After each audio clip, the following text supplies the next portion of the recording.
What do you view his speed as, two different times, combine and pro day? What do you? Correct. I think he plays closer to what he ran at his pro day. He plays fast. I think we had him at 4.49 at his pro day. When you watch him come off the ball, he can close space, close the cushion. He's got a really natural, pretty gait.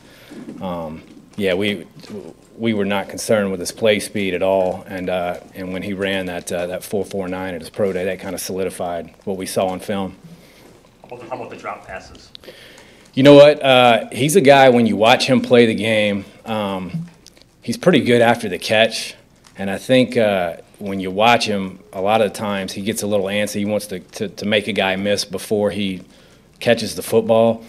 Definitely did not see him as a guy that could not catch or had struggled to pick it up out of the quarterback's hand. I think he's a guy that just lacked some consistency, but has hands and has ball skills and really just has to – it's more of a concentration thing, but we felt good about the player. We think we're getting a really good athlete, a guy who's, a 6'2 plus athlete, long arms, again, plays fast, and got really good body control, and we liked his ability to make guys miss after the catch for a taller, longer guy. So we were excited, With Jamon and Cole Madison, was there a desire to focus on the offensive side maybe early today after doing defense? You know what? We kind of just let the board talk to us.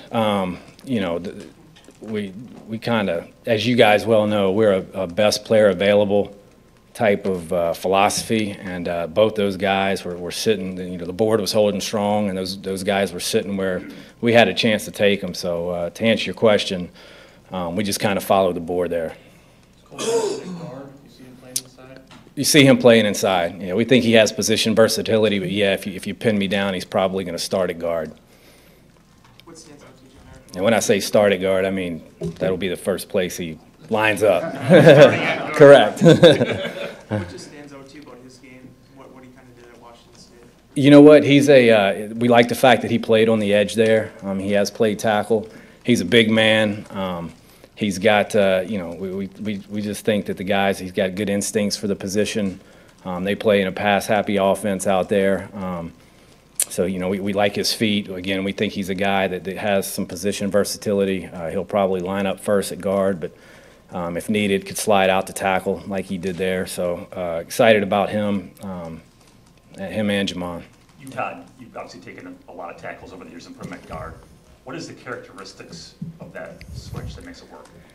You know what? I think that the thought process there is if you can play out on the edge, whether you're left tackle, right tackle, from an athletic skill set standpoint, you got to have feet out there and that kind of thing. So it's kind of like corners and safeties. You're going to start a guy at corner and let him fail there before you kick him inside to safety. And it's kind of the same thought process with tackles and guards. I mean, we like taking tackles if we can and moving them inside because they've proved that they can play out there in space and do some things athletically that are strenuous, if you will. So that, I guess, does that answer your question? Okay. How quickly do you think Moore will be able to adapt considering the offense he played in at Missouri? He's smart. Yeah, when you go through there and talk to the folks there at the school, he has no problems picking up offense. He learns. He's a guy who football is very important to him, so he's going to study and do the things he needs to do, both in the meeting room as well as on the practice field to do it, to make sure that he's in a position to perform. Can you talk more a little bit about his abilities after the catch, John? Sure. Yeah. He, again, the way he's built, tall, long arms, longer legs, we just thought he had a really good knack for making the first guy miss and getting upfield. He's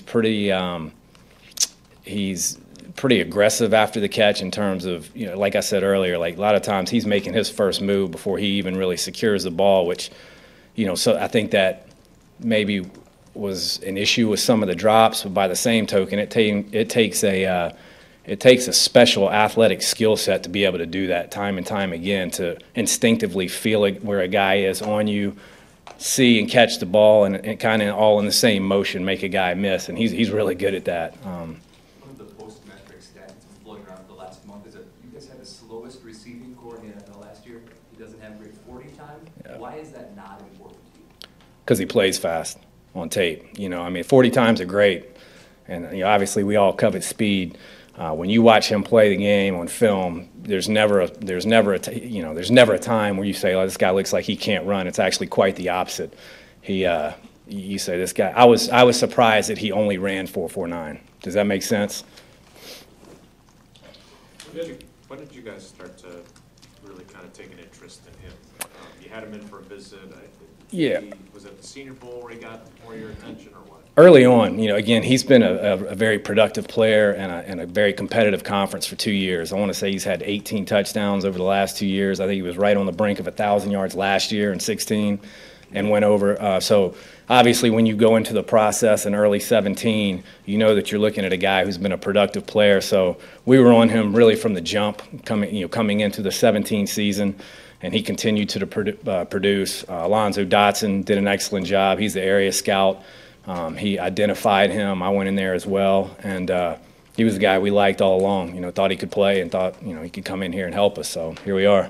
I know athleticism is important, and the speed, size, strength, and all that. But how much do you factor in production, especially at the receiver position, college production? When you see a guy that went back-to-back 1,000-yard season in the SEC, what does that say to you? It's important, I mean, I think any time at any position, a guy that's productive, especially over a certain length of time, is you can't overlook that. The guy's playing in the Southeastern Conference. He's going against, arguably the best talent in college football, and he's been very productive there for 2 years. And his targets were down this year, but his yardage was up. And so I think the guy's going that way. He's trending up. I think we're getting him at the right time, and I think he's going to help us. Thank you, guys. Thank you.